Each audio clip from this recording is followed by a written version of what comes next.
Welcome, everybody. I am so glad that you guys are here today, and thank you for joining us for Demystifying Nonprofit Financial Statements.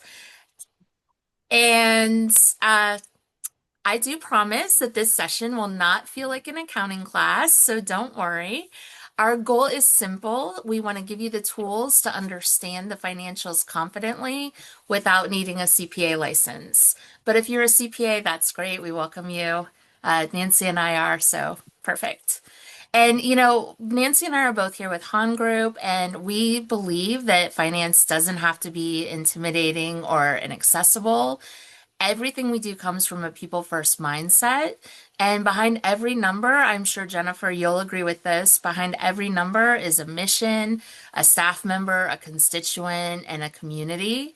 And our specialty and our passion is helping nonprofits translate that financial complexity into clarity. So you can focus on your impact and not just the accounting. But again, we love accounting, so we're excited to talk about it. So like I said, this webinar today is designed as a friendly guide. And we all agree that nonprofit financials can be confusing, right? Sometimes. So in today's session, we're going to focus on the four main statements. These are the statements when you get your audited financials, you'll see them. And on these statements, we'll highlight the key components, the KPIs to consider, and what different groups are looking for. So you have your donors, your management and the board, your charity watch groups, and also your regulatory agencies. So please feel free to ask questions. Feel free to use the chat. And I'd like to give a special thank you to those of you that sent in questions in advance. That's always exciting to get. And we'll be sure to incorporate those throughout the webinar. All right, so with that, I have our team here today. I'm Heather Johnson, a partner at Han Group. And in addition to partnering with my clients to support their missions, which I love, I also really enjoy creating webinars and hosting our nonprofit roundtables. And we try to focus on what interests and supports our nonprofit community. So if you haven't attended a roundtable yet, please be sure to. Our next one's December 2nd, and it's going to be a 2026 economic outlook. So hopefully that'll be exciting. And now I am thrilled to introduce our one of my partners, Nancy Johnson, no relation. And so Nancy, tell us about yourself. Hi, everybody. Nancy Johnson. I certainly have had a passion for not-for-profits for 30, I have to say 30 plus, for a really long time now. One of the things that excites me is helping financial statements, make them look better, make them PR, make them like really stand out. And as Heather mentioned, we really want, all not-for-profits to show their mission, to show all the great things they're doing. And we believe that the financial statements are a tool. It's certainly one of many things that are in your toolbox to use to help attract those donors and contributors to your organization. So we're super excited to work with you. And we're certainly always willing to help answer any questions that you have throughout the year. And even if you're not a client or a prospective client, we're always happy to chat with you. We are, as Heather mentioned, we're building this great not-for-profit community. So we want all of us to be able to collaborate together. I'll let in Jennifer introduce herself. Yeah, well, I Yay! I Awesome. was just going to say part of that collaboration, I think, is bringing Jennifer, right? So, Jennifer, Yeah. we're so happy Oh my that we goodness. got to meet you. And I was just going to introduce you as the person who puts the fun in fundraising. Absolutely. The fun in fundraising, not the fun in functional financial statement, That's our job. like you insist. But I am so excited to be here. Aloha, everyone. Jennifer Lee Dotson, she, her pronouns. And my role here is to really put the fun in fundraising. And I do have to say that the every single person that I work with at Han Group is fun, which has been completely unexpected for me in my 20 years of fundraising. I have never met a fun CPA, um, except then Heather and Nancy consistently exceed my expectations. And so I have been a fundraiser for the American Red Cross, Mothers Against Drunk Driving, Muscular Dystrophy Association, the National Kidney Foundation, and every single one of these um, roles that I've had a very contentious relationship with our finance team. And then I met Heather, I met Nancy, I met Jennifer, who is my classmate from university. And it has been a game changer to bridge the gap between fundraising and development and advancement along with the finance team. And it is only improved the work that we do in fundraising and development. So I'm excited to really dive in today because I do have to say, at least from personal experience, that a lot of the conflict that I experienced with the finance team was from my own misunderstanding and my own intimidation when an accountant comes in and says, throws around their acronyms and throws around their spreadsheet, and it's all color coded really nicely. I am very thankful to Han Group, very thankful to my friends Heather and Nancy for breaking it down so that we can be at the table together and be literally on the same page when it comes to functional expense sheets. So thank you everyone for being here. So happy to see Kathy and Elizabeth and Sinara, David. Oh my gosh, Ben is here. Awesome. This is a great group. And this is exactly the right group that we should have to have this conversation today. So Heather, let's dig in. Wonderful. Thank you. And I do have to laugh because when I do talk to Jennifer, she'll be like, Heather, nobody talks in acronyms. Stop it. Exactly. Exactly. So, just a quick reminder that nonprofits often underestimate how powerful your financial statements are. So, I think a lot of people kind of think of the financials as an afterthought. And what we want to do today is really talk about the story that your nonprofit, that your financials tell. So they build donor confidence, they support regulatory compliance, and they help leaders make smart decisions. So, to piggyback off of what Jennifer was talking about, every disagreement that I have with a fundraiser or development person comes down to this cash versus accrual accounting. I know. I know. Salesforce is cash basis. I get it. But, your financials, your 990, they are accrual basis. And I think that a lot of times when there's a misunderstanding, it's because of that. Don't you agree with that, Nancy? Isn't that what you're seeing in your Yeah, world? it's certainly from an accrual basis can stump any of the best of us. We sometimes will, look at donor agreements and we're debating it's like what's a cutoff, like what period, what's a receivable. So don't worry, it is very confusing sometimes, even for us that have done this year round. And so we do see that we'll ask the development team, like a fundraiser, like, hey, like what grants did you get in? And they're like, no, we're not seeing the cash till next year. And we're like, but wait, didn't you sign that agreement on the 28th of December? So it really just a lot of complexities around just helping understand. And we've had a board, they look at the numbers, at year end, and then the auditors come in and totally change it because we booked some big receivable. And they're like, wait, where did this come from? We did not budget for that. And we're expending the money next year.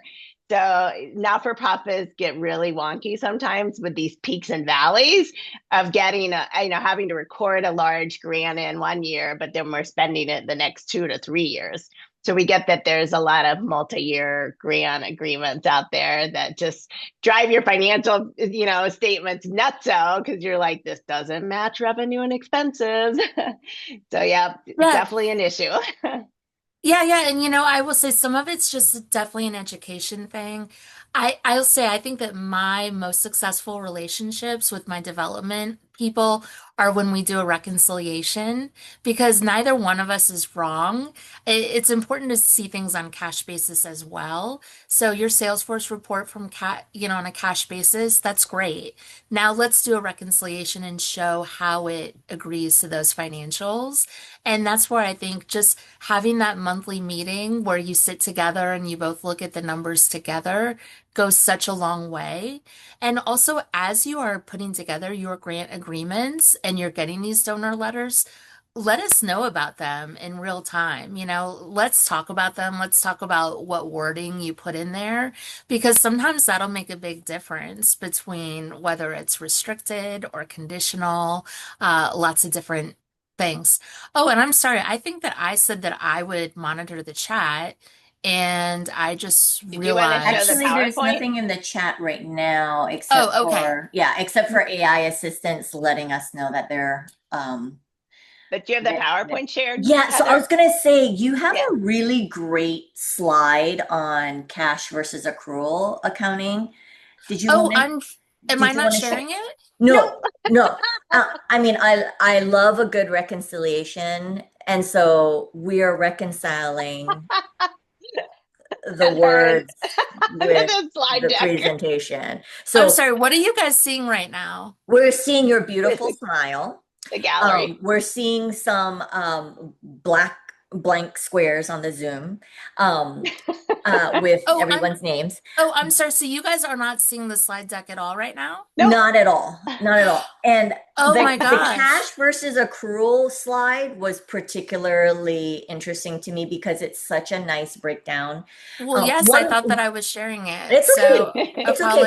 It's apologies. okay. I was focused on every single word that you were uttering out of your mouth.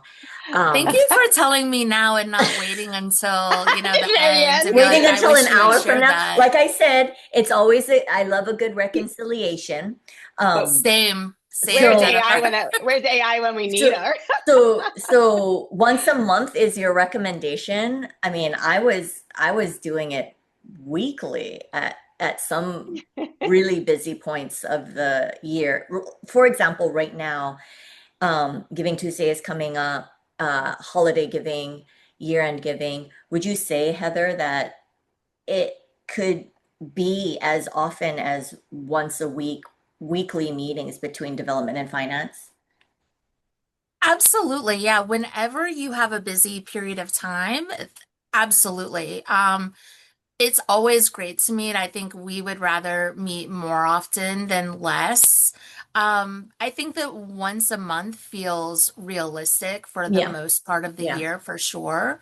But as different events come up, for sure, if you need to meet more This often, is the that's great. slide. This is the slide that was very helpful to me, and I shared this with a number of my colleagues.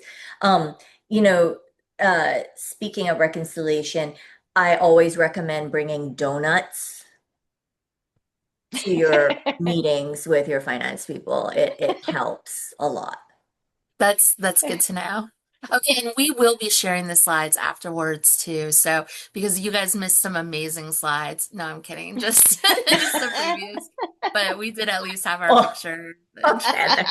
Like I said, nothing better than a funny CPA.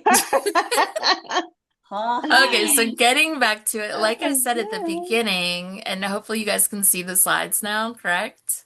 Yes, we're Okay. good. So, so with your audited package, you're going to see four basic financial statements: the statement of financial position, the statement of activities, statement of functional expenses, and the statement of cash flows. And I think of this as like a book with four main chapters, and each of them are going to answer different things. So it'll answer what do we have, what came in and went out, what did we spend to run our programs, and where did our cash go? And the important thing to remember is that you're not going to get that information from one standalone statement. They all work together to tell that story. So we're going to try to show you now in the next couple of slides how they work together and what the key pieces are that you'll want to pay attention to.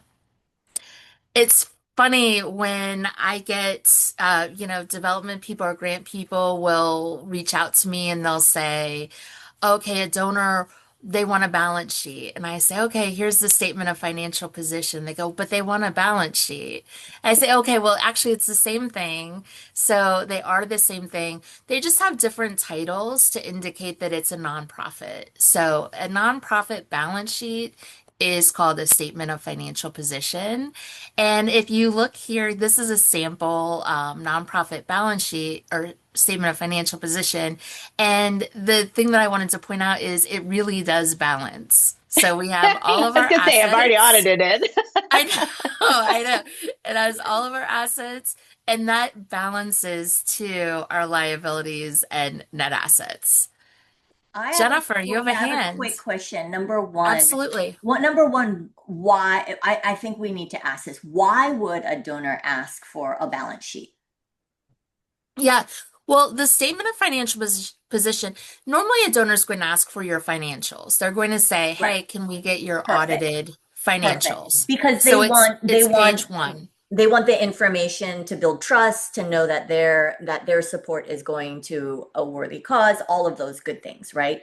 That's So, exactly right. okay, perfect. Perfect. Yeah. Continue. What were you going to say before I Okay. interrupt? No, no, that's exactly right. And that's the whole purpose of these financials, right? To build trust. People are giving their hard-earned money, or foundations are giving you their money, corporations. They want to know that you're going to be using it in financially responsible way. So this statement of financial position, this has a main purpose. It's to tell you how stable is the organization today. So some statements will have it for the year or a certain period of time. This financial position is actually as of a certain day. So as of today, this is the cash that I have in the bank. These are the investments that I have in the bank. Here, accounts receivable, that's what money people owe me. So I've done a service for them and they owe me this money. It's just a little bit different than contributions receivable because contributions receivable, I haven't necessarily done anything to earn that money. It's not like I sold you, something and you're buying it from me. This is an organization that has said, hey, I'm going to make a contribution to you. So, a contribution, a pledge, a grant, they're all kind of used interchangeably, but that's where they're saying, I'm making this donation to you. So, we're saying, okay, so I'm owed this money. Then, I'm sure that a lot of people are used to seeing fixed assets. That's, the things that you own, like your desks, your computers, your laptops. And then we also have right of use asset. I just wanted to include this because this is kind of a new term over the last couple years. Accountants fought this as hard as we could to not have to implement this, but finally we did. And this is showing the value of your lease, of your operating lease in your rental space. You don't own it, but it's just worth what the remainder of that lease term is. So I'm pointing it out just because if you see it on a financial statement and you're like, what in the world is that? That's what it is. So that's what makes up your assets, what you have, what you're owed, and what you have a right to use. Then your liabilities, that's going to show you now what do you owe other people. So, accounts payable, those are my bills. So I owe my bills. Accrued expenses, maybe that's, payroll that you owe that, the pay period ended, but it doesn't get paid out till next month or next week. So we're accruing that. Your lease liability, this relates again to that operating lease for your rental space. So that's how much you owe over time. Maybe you have a line of credit that you've used. That's what you owe. So these are your liabilities.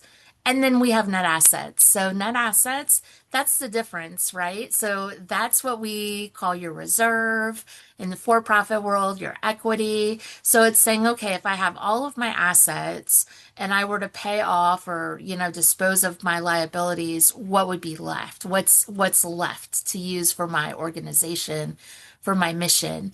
And that's where we break it down to net assets. And net assets, you can have them without donor restriction, which I know everybody loves to get, just please give us money to help our general organization. That would be, undesignated, or it could be restricted. So maybe your donor says, I'm going to give you, like this is probably a good example here with this contribution receivable of 750,000. Maybe they're saying, I'm going to give you a contribution of 750,000, but I'm going to pay it over 3 years. 250,000 this year, 250 next year, 250 after that. Well, then part of those later payments would be called time restricted because you've been given a promise you're going to get this money, but not this year. It's restricted for future periods when you're going to get it. Or you could also have purpose restricted, where you could say, a donor says, I'm giving you this money, but not for general operations. This is specifically for your X, Y, and Z project. And that's where we would show it as restricted. So when we're looking at these financial statements, when your donor's looking at these financial statements, and really your management and board, a couple key things come to mind when I look at one. The biggest thing that most people want to know about is they want to say, how does our reserve look? Like, do we have enough in reserve? And we have a key performance indicator right here called months of cash on hand. And that's where we're taking our cash and our investments and dividing it by our annual expenses divided by 12. And that's going to give you a ratio. So when I did this, and I highlighted the numbers that I'm using here, when I did this, this gave me a 7.4. And so what that's telling me is my investments in cash can cover 7 months of expenses. That's really pretty good. The industry standard is about 3 to 6 months if you're, very stable, or maybe 6 to 12 months if you have more volatile revenue. So yes, Jennifer. Oh, sorry, I almost fell asleep. No, I'm just kidding. I'm kidding.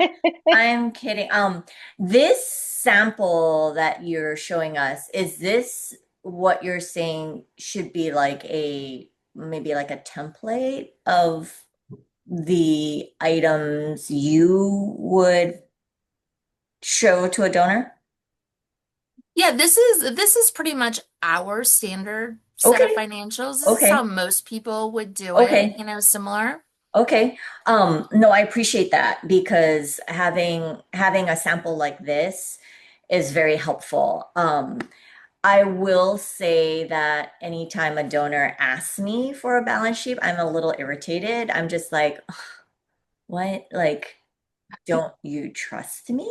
Like, but having something like this that I could show finance and say, oh, okay, well, this is a sample that Heather and Han Group sends out to their donors or recommends that we send out to the donors, that would be helpful. And is it once a month you would update this? Once a quarter you would update this? What's sort of the recommendation? I will say, so most people, most of their accounting firms can probably produce the financials just by pushing the button in their accounting system. So if you have QuickBooks, if you have Yeah. Intact, that Okay. should be able to give you your statement of financial position. The real issue is how good are the numbers, right? Right. So the numbers are only as good as the data that you're putting into those accounting systems.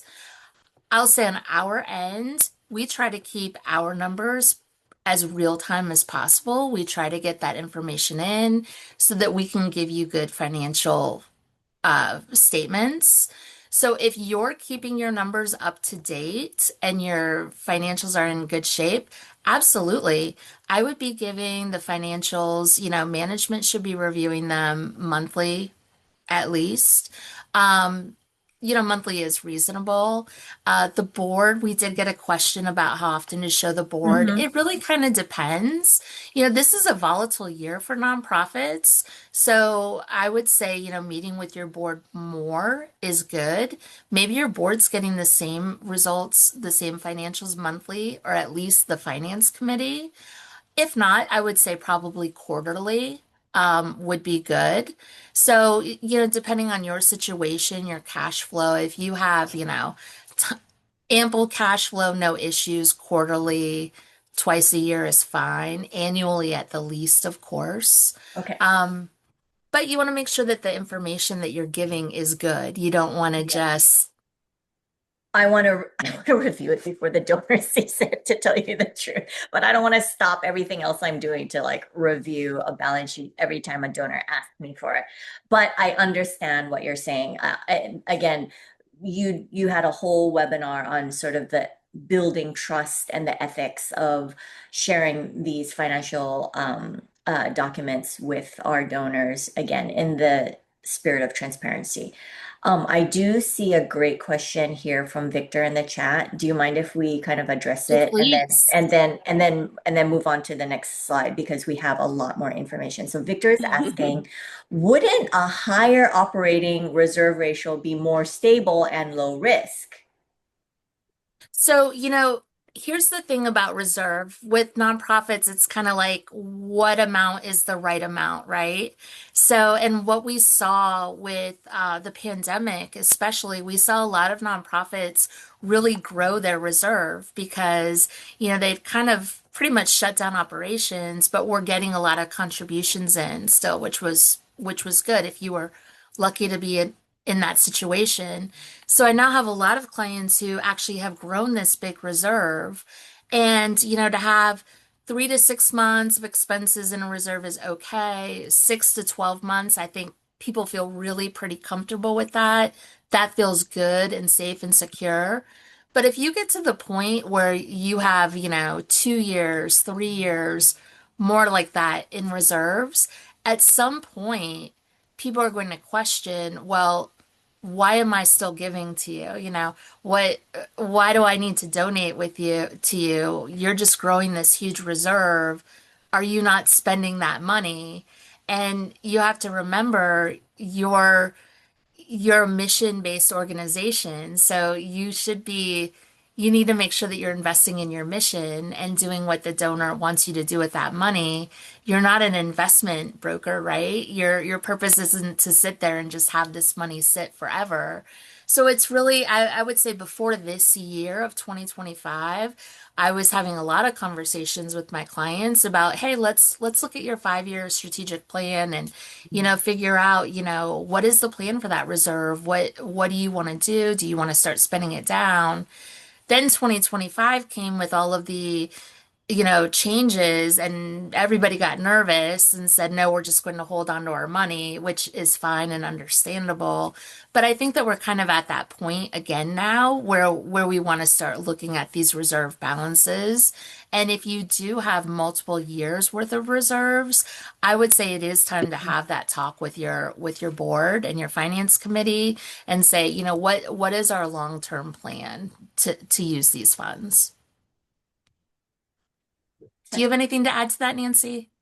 Yeah, I think we're ready to move on to the next slide. Yeah, no, Oh, but that is a okay. great point. Yeah, There were some yeah. nonprofit boards that I had sat on that had a high reserve. What a great problem to have, right? When you have such a large reserve, but it called into question, why are you hoarding this money that should be going into programs that should be going into the community?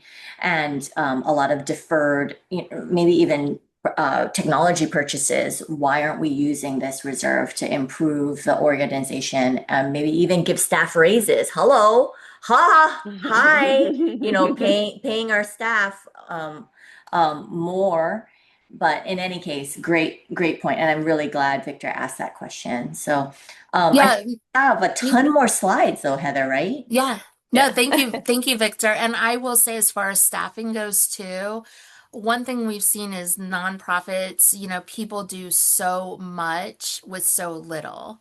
So, people are starting to say, hey, we've been doing all of this with a 5-person team and it really should have been, an 8-person team. And so that's something that people are thinking about as well. Like Yeah. maybe it's time to hire some new positions as well.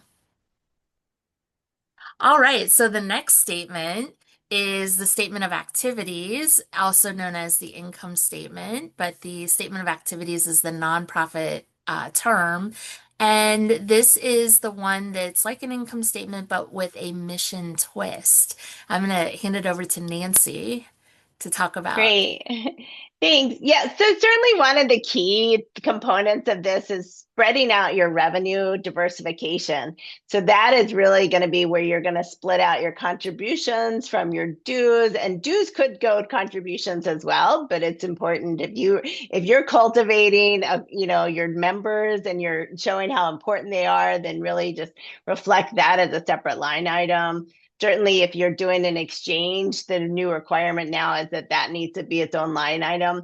But so certainly the having that diversification of revenue is a great tool that you can use as your organization to help weather some of these curveballs that are getting thrown at us. Say your federal funding might be going down, but now you're bringing in other foundation money, or you're doing more fee for service webinars. So it really does help the organization, as we talked about strategic planning, is look at the organization. Where is the buckets of money, all your revenue coming in? Certainly, we still love these with our two columns without donor restrictions, with donor restrictions. Those are still really important because that helps your board and your donors understand why you've got these peaks and valleys. I recorded a huge $650,000 grant. It's with donor restriction, but hey, look, I'm spending more, and you're like, well, why did that happen? Well, because we had 2.5 coming from last year. So that column really does help explain how you've got these peaks and valleys of having money from an accrual standpoint show up one year, get spent the next year. So that's really important to have those two columns at all times, and certainly on your internal financial statements and your external financial statements, your audit report. But the program expenses, it gets categorized between program supporting. That came about years ago. That is an absolute requirement for not-for-profits. The next slide we'll talk about the natural categories, but these certainly, that brings back to your KPI. You've got a lot of evaluating charity evaluators out there looking to say, hey, well, how much of your money that you're bringing in are you really spending on program? That really does, from a donor standpoint, they want to know, like, hey, are you 70% and above? But different industries within not-for-profits can have different ratios. If you're in a capital campaign, your fundraising percentage might go way up this year. So you've got a lot of activities from that perspective, driving your fundraising up. G&A is one of those tools that, everybody has to have G&A. There's probably not an organization out there that doesn't have, some type of overhead to run the organization. But a lot of times we try to narrow that number back down to, certainly bring back up your program. So certainly, we look at the fundraising efficiency. I know Jennifer is really important. That's a great tool that they look at as well when they're helping organizations. And I will say this program expense ratio, I think this is the biggest one that the watch groups look at. So when you're yeah. looking, at those groups, they want to see how much you're spending on program. Because when you think about it, when you have a donor donating, they don't want to feel like you're spending all of their money on, just paying the rent or doing your paying a fundraiser. No offense, but they want to know that it's going towards your programs. I will say too, I Yeah. think that one thing when I talk to boards and different people about financials, I try to tell them to look at this first column, this without donor restriction, because this is the column that's giving you kind of that view of your operations.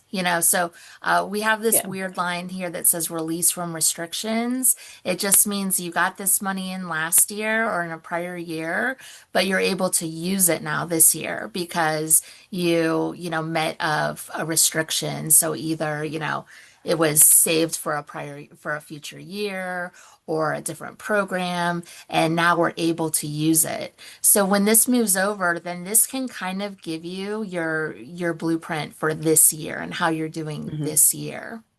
And in this case, when you're looking at this, you can see the way to read this is on the total, you're seeing that they brought in a total of $1.4 million in revenue, and they have expenses of 3 million. So, they're at a loss. So they're at a loss for the year of 1.6 million.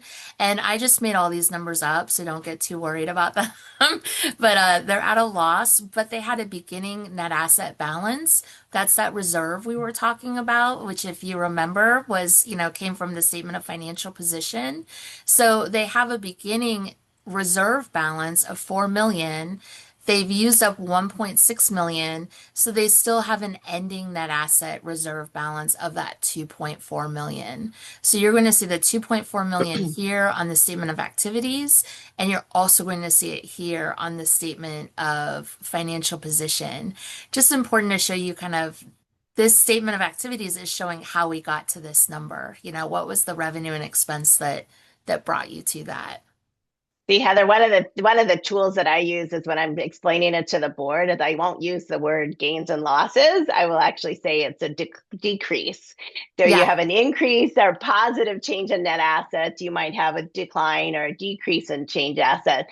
And that's because, again, not-for-profits aren't really trying. They want to make a profit. Absolutely. They want to have a positive bottom line. But because of the way the accounting is for contributions, we do run into these scenarios where you're having to spend down what you received last year or you recognized on an accrual basis last year. So it really just is a decrease in the change in net assets. So Yeah, and in versus, fact, yeah, like a lot of times we'll talk about it as a reinvestment, in the organization too. So especially if you're one of those groups that has that large reserve balance that we've talked about, if you're now choosing to say, okay, we're going to do a new program or we're going to do something, what's going to show as a deficit here, but you can really say it's actually, you're investing in your organization. Um, and then the matter is just deciding how much would it go down? What reserve do you want to keep? But the next statement, the statement of functional expenses, I had to fight Nancy over. She said she is talking about this one. So she's going to put the fun in this functional expense statement. even though Jennifer says this is way too much fun for her. Oh my gosh, I'm just having a party over here, just like totally, I, I, totally paying attention. I promise. I'm not I, falling asleep. I promise. I will say This is great. Thank you. if there's ever a slide that you can have some presentation fun, this can be it because you really do have a lot of wiggle room between how you allocate expenses. Even just I advise clients, I'm like, even when you're doing your timesheets, if you think you're sitting in meetings all day and you're like, oh my gosh, it's all G&A. And I'm like, no, you were having a meeting to discuss your programs. That is absolutely program time. So there's really some ways that we can really help, and we strategize a lot of time. I've been known to get financial statements for audit, and I'm like, "You're at 40% program? No, no, no, no, no. Let's talk." So we really have an opportunity to go through and dig through these lines. Like I would even tell Heather, like other expenses. Do we really think that that's G&A, or somebody just plugged it there because they didn't want to go to the extra effort of just finding out, oh, well, maybe that was a consultant, it got coded wrong. So there are a Well, lot of things that we can really help advise you and even just take a deep dive of what are your indirects, how do we allocate, are you doing it based on salaries? Maybe there's multi-factor allocations that we can really help with. and Nancy, we actually have a great question about this, asking about grant writers. So, if grant writers should be considered 100% fundraising, or if Yeah. you feel like Yeah. their costs can be allocated. I know I have an opinion. What's your opinion? Yeah, and sometimes I split it down the road because I say sometimes your grant writers are absolutely just trying to get new grants in the door, but sometimes you're having them help you write reports. So you're trying to cultivate those donors by advising them of like, hey, here's all the great things that the organization's doing. So really it can go both ways. You can split it down the middle, and sometimes, it might be a brand new donor and you're absolutely, yes, it might be true fundraising. But at the same time, if they've been a donor and now you're just trying to work with them, show all the great new programs that the organization's going through, maybe you're strategic, you've got some great ideas that you're really cultivating, trying to get funding for. So those are some opportunities that it might not necessarily be 100% 100% fundraising. Same thing with your executive director. You can't say that your executive director is ever going to be 100% G&A. That's not the case. Your executive director wears so many hats in your organization that they really are very active in your program. They're active in fundraising. They're active in your budgeting, your management. So there are a lot of different allocations that you can look at. I'm so Yeah. glad this is being recorded because literally this is the exact fight that I have with finance every single time. And, finance say, "You're splitting hairs, Jennifer." And I'm like, "No, I'm not. Literally, like, let's allocate this to Yeah. programs and not fundraising. And I'm looking for a little bit of advice here, Nancy, Heather. You all seem like you're very easy to work with, and you're very amenable to my suggestions that they should be allocated to, which means also salary needs to be allocated to programs, right? It's Mhm. splitting hairs That's because right. it's more work. It's more work. Right. There's a snowball effect. So I've gotten into more fights than I would care to count on my 10 fingers here.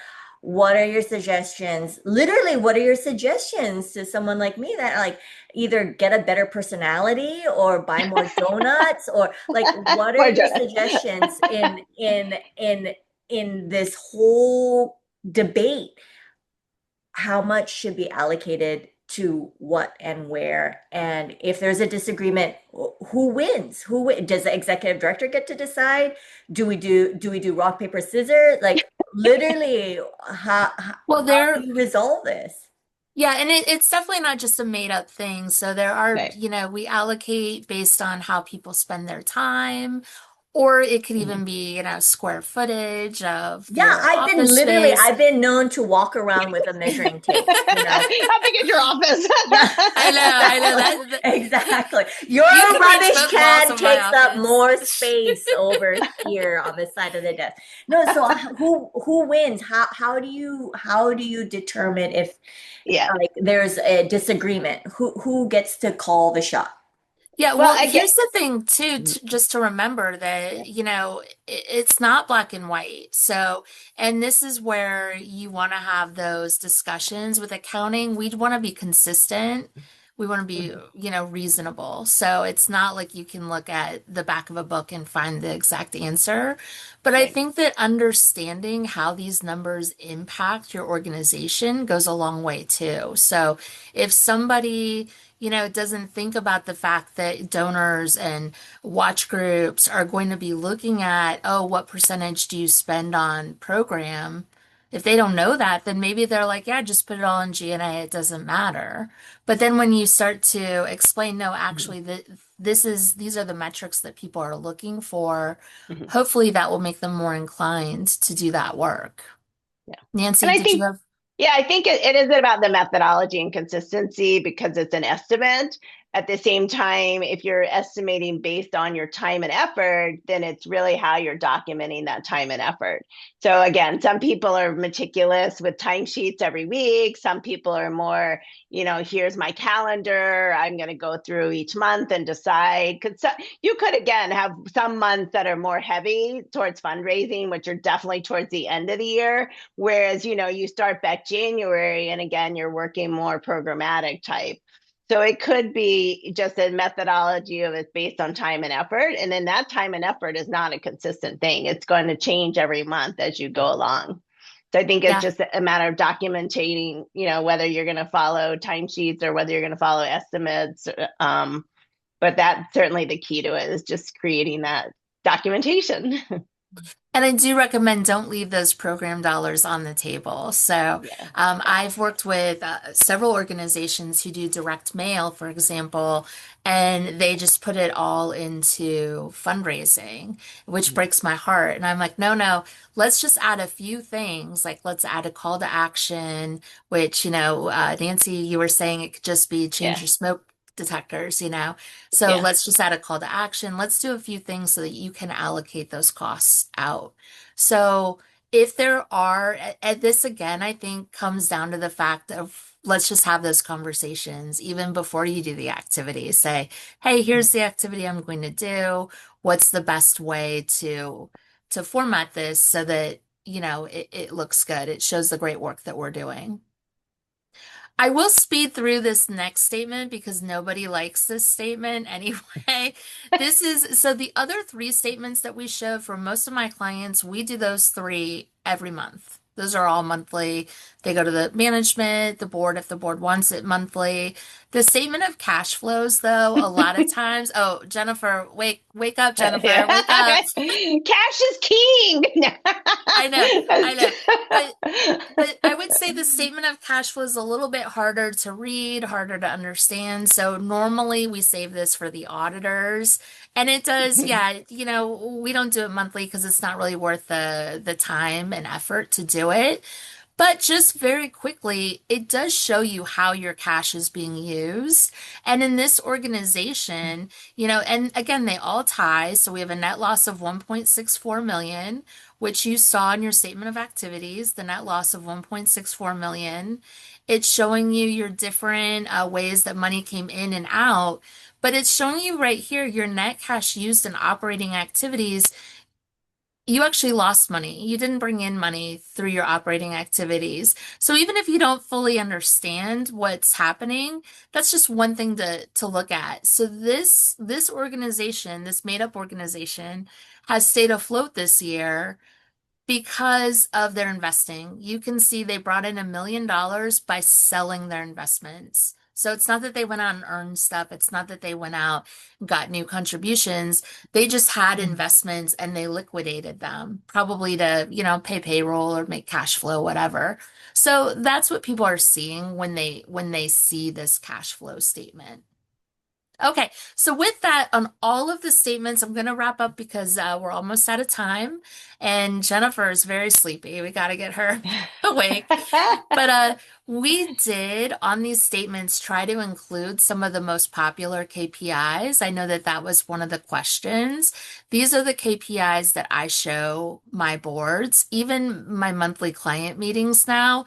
A lot of times we don't even go through the four different financial statements. I do a dashboard with these percentages and these KPIs. That's what people want to see. And that's really how you're going to get the best use of time with your boards. They have maybe 10 minutes, 20 minutes allocated to finance, and they want to know what are the big ticket things? Are we okay? Is there a problem? Is there something that we need to address right now? And those metrics can help.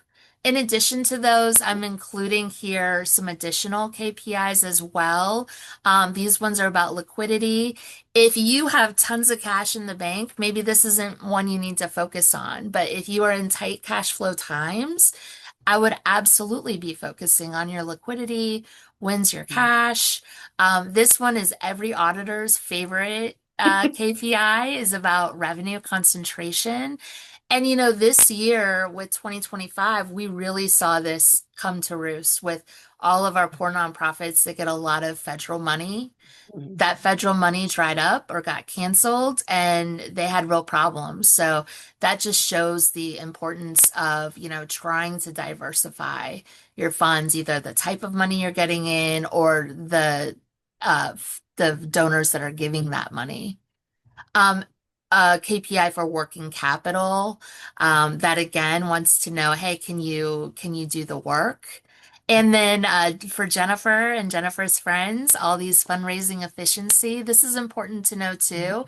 It's also important, this would be a good metric if your fundraising department is trying to get more resources and trying to do more, let's look at some of these numbers and show, hey, look at all the great work we're doing here. Continue to invest in us.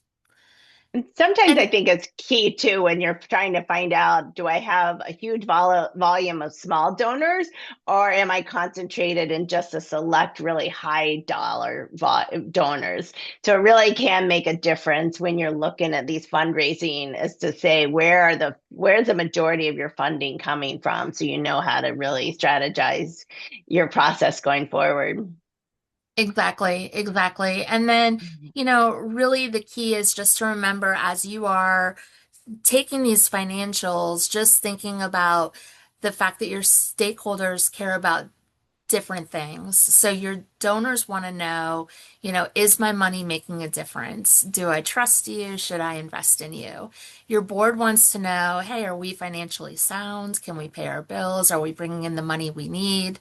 Your staff, they want to know too. They want to know, are we stable? Are we growing? So your job when you are going through these financials is to understand what information they're trying to take. Um, we included two additional slides. Oh, actually three. So another slide. I always like to see what are the red flags. I think those are interesting, and those are, of course, something that people should be aware of.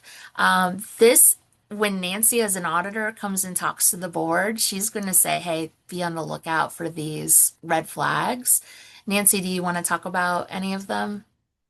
Yeah, certainly it just helps. Your board doesn't want to, get a surprise one day when you go, oh, by the way, we've got some serious cash flow issues, or, we've lost a huge donor. So I think just kind of keeping an eye on these to just kind of keep everybody in the loop really does avoid those surprises. And the same thing happens with your audit team. They don't want to come in and have to be the bearer of bad news when, you maybe possibly were looking at your financial statements months ago and we're like, oh, we might have a couple of concerns. But we certainly, help organizations strategize when they've got these issues. I know Heather's team is awesome when when they've got an organization with a little bit of cash flow issues. They try working with, do we cut expenses? Do we look for new fundraising? What are opportunities when we've got these declining revenue? Like, what's our new strategy? So that really helps out. Perfect. And then I think it's important too, we talked about this a little bit with the nonprofit evaluators and what they're looking for, like Charity Navigator, GuideStar, Candid, lots of different ones. So they're absolutely looking at your financial health, but they're also looking at your accountability and your transparency and your leadership too. So, have you done a CEO compensation reasonableness?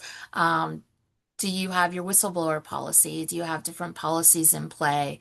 Are you getting audited financials? So, a lot of those types of things, in addition to these financial health ratios that we've talked about, can impact what kind of rating you're getting. And some donors are looking at these ratings to see who they want to invest in. And finally, I feel like a lot of the questions that we got in advance were about what to communicate to the board and what to give to the board. Like I said, most of my clients, I would say I meet with their boards probably quarterly. Some of them we give them the information monthly, but it really depends on the status of your organization. If your organization is having cash flow problems, you may be meeting with them weekly. It's just what is your situation. But when you meet with them, you want to give them financial statements, and those financial statements need to be well prepared. The numbers need to be correct. The information needs to be good. And like I said, when I'm meeting with my boards, I give them the financials, but that's not what we go through normally. Normally, we go through that dashboard of those key performance indicators. And I say, hey, listen, these are the things that we need to focus on. And then also the budget versus actual, because the board approves the budget every year. So that's the thing that they probably are the most familiar with. So talking about that, hey, where are we standing against that? The budget is what we expected. Is it, do we need to pivot based on anything that we're seeing right now? Cash flow projection. So this is for those of you that love cash. Cash is king. You know, do you have enough money in the bank? It's great. Maybe you got all these multi-year grants that you've been promised next year, but do you have enough cash this month to pay your bills? So it's important to understand both of those components. So in addition to the financials, especially if you are having cash flow issues, you want to be bringing up your cash flow projections, those metrics, and then, the narrative. What are you guys doing? And this may not come from accounting, it may come from your development people, your grant writers, your program people, but, what's the great work that your organization is doing? And that's a great point. We had a situation with a board recently, and they said, "Well, we went from direct assistance out to people to bringing it back inside. You know, their salary, their employees are doing more of the work rather than just passing out dollars." And they were like, "Well, how do I present that?" And I said, "Well, again, it's all about the narrative. To your footnotes, your 990. There's certainly, it's a great opportunity. We believe that those financial statements can be a PR tool." So put in your program descriptions, talk about the great things that you're doing. So it's really, again, finance doesn't have to be about numbers. It really can be a lot about the narrative. And I think that's where you're seeing when we do the grant writing again, the donors are looking for all that extra information. They're looking for the KPIs. They're looking for how many people you served. So anything you can do to help elaborate that would be to everybody's benefit. Absolutely. And I will just take a moment. I know we're almost out of time. If anybody has any more questions, please feel free to put them in the chat right now. And I just want to thank you so much, Jennifer, for joining us again, being our special guest. We love having you. And Yeah, of course. Nancy, Yeah. always love of meeting with The my Johnson twin. girls. I know. And I have this QR code here. If you would, we have a monthly newsletter, we do webinars and roundtables, so please feel free to join. Our next roundtable is that December 2nd, which is going to be the economic outlook for nonprofits. And then we'll be back with Jennifer on January 20th to talk about nonprofit tax update as well. And Jennifer, we'll if also, you thought financials were fun, wait until you get to tax returns. Oh, You're I not, am super looking for, and that is the topic that I requested from you because yes. all of our fundraisers are asking what is the impact of that big, beautiful Bill Act and how are we going to incorporate that into our fundraising strategy. I know we are almost at time, but I did want to say just on what Nancy shared with the narratives. And what you also shared, Heather, with presenting this information to the board. As a fundraiser, I do have to advocate this very, very strongly. Um, I would love to see more of our finance teams and development teams presenting this information together at board meetings because the narrative is so important. Fundraisers were storytellers. There's always a reason behind the numbers. And so, again, learn from my mistake. I've had my fair share of contentious relationships with my finance teams, and they would stand up at the board meeting and present their financials without consulting me first. And then the board would turn to me and say, "Oh, well, you're the fundraiser. You can fix the cash flow projections just by raising more money." And I would get so mad. Fundraisers are not the ATMs of your nonprofit organ. We all know this. This is the truth. But that's why I feel like developing my relationship with you, Heather and Nancy, Han Group, this is the game changer for all of us as fundraisers. When we're able to present this information together at board meetings and finance committee meetings, then we are making our lives better, but we're yeah. also we're at the decision making table and not just looked as functional folks that are just bringing in money to solve all of finance problems. So thank you for that. I mean, these are great examples. I am going to lean in a lot more on the narrative summary from now on in my work, because the numbers tell a story, but the fundraisers tell the story the best. I'll give you that. Something we can agree on. Yay. Yeah. Oh, so such a good note to end our webinar on. All right, and please, everyone, if you digest this and then, at 2 a.m. you say, "Oh, I wish I had asked this question," please feel free to reach out and we'll be happy to talk to you about it. Happy to. Nancy and I love nothing more than to talk about financials, so. That is so And true. Heather and I will also be at the Greater Washington Society CPA conference in 2 weeks. So if anybody's there, please stop by our booth. We'll be there and walking around. So happy to see everybody there possibly as well. Yay. And we got some thumbs up from Michelle on the CPA humor. Excellent, excellent. All right. Thank All you, right. All right. Thank everyone. you. Thanks Amazing. You again. stayed awake. Look at that. Look at all these people that stayed awake. Good job, Heather and Nancy. Thank Thanks. you. Thank you, Thanks Jennifer. for Thanks, joining us. everybody. Take care. Bye. Bye.